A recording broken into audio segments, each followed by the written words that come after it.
I'm Mitch Cannon, I'm the bass player and singer of the Young Presidents. And I'm Jake Herzog, I'm the guitarist and singer.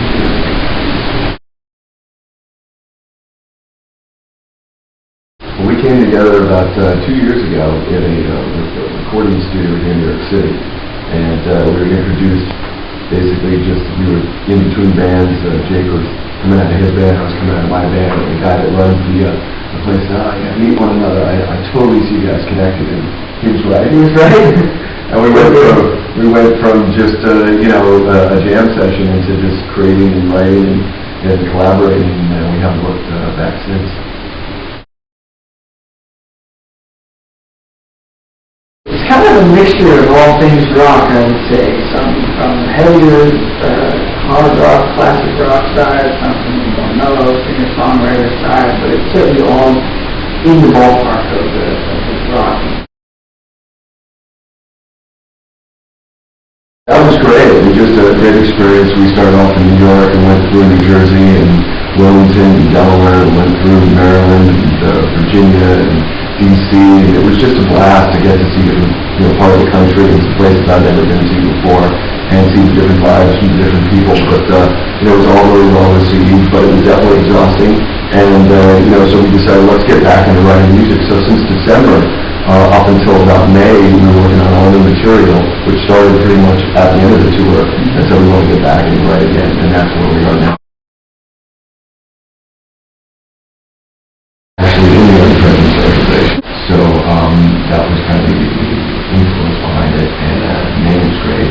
I run a business, and so just thought it was a great opportunity to look at it also as a band name, in the fact that we're like, as Bon Jovi's the president of his organization, we look at it that way too, and that we're collaborating, we're working on new, fresh, exciting ideas, looking at things a little differently in that it's not a typical band.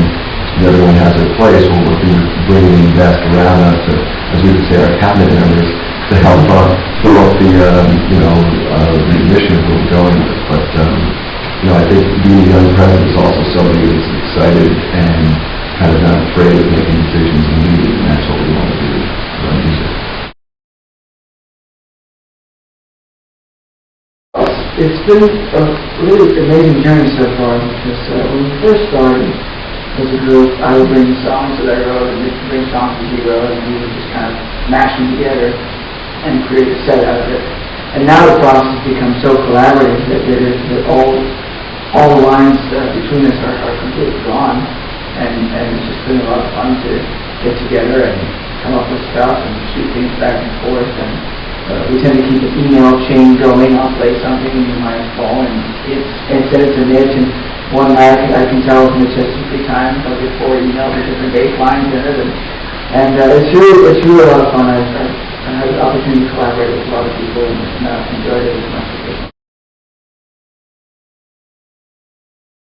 First album was definitely, as you said, we did it in a pretty quick period of time, and it was a very similar vibe and feel from track to track.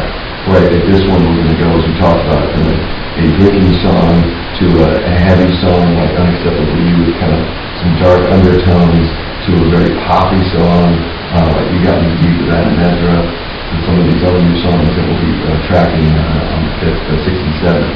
So I'm excited about it because there's so many different elements that if it's like a weather, well, if you don't like that song, that next song is going to be completely different.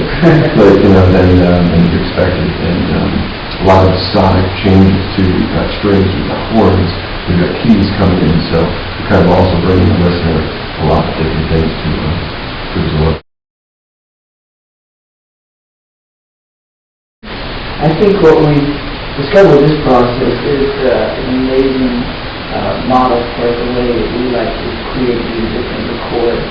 So the next step for us would be to find a way to take that idea into a live setting, and what we're envisioning would be to emulate a little bit what Carlos Santana did with his Supernatural record, where he had a record with a lot of 100 every song guest stars, and he did these big concerts that were filmed and released to DVD with all the music and all the guest artists. And I think to take our recorded concept to a live situation, we would like to create something like that.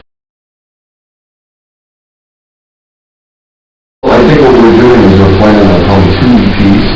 Then we're going to release an album by the end of 13, of which we'll probably have a couple of bonus tracks on that. So our goal is by, say, January, first EP comes out, then we'll release the second EP halfway through the year, probably June or July, or maybe even in the fall, and then the next one right around the holidays. So that's kind of the way we're looking to roll out the music right now. We're not in a rush, we don't have a time frame, it's all about just making the best product, so that's more important than anything, and just trying to crank something out and to get it out there. Learn more about us, you just go to www.theyoungpresidents.com or check us out on Facebook and like us at The Young Presidents. You get updates on everything in the studio. We're posting pictures, whether it's Ryan Neville or with some of these great people we're playing with. We're putting up links to the documentaries. YouTube right now has got this up, so check out Unacceptable You, and our songs are available on iTunes as well. The Young Presidents. Excited, we've got our show coming up at BB King's on September 8th, and Corey looks like he'll be playing with us on that. We should have some other special guests that night. So that's our next live performance after we get out of the recording studio. The other thing we're looking at is as elections come up, we're looking to rock the vote and hopefully get something happening in October closer to the elections as well. So stay calm and vote for the Young Presidents.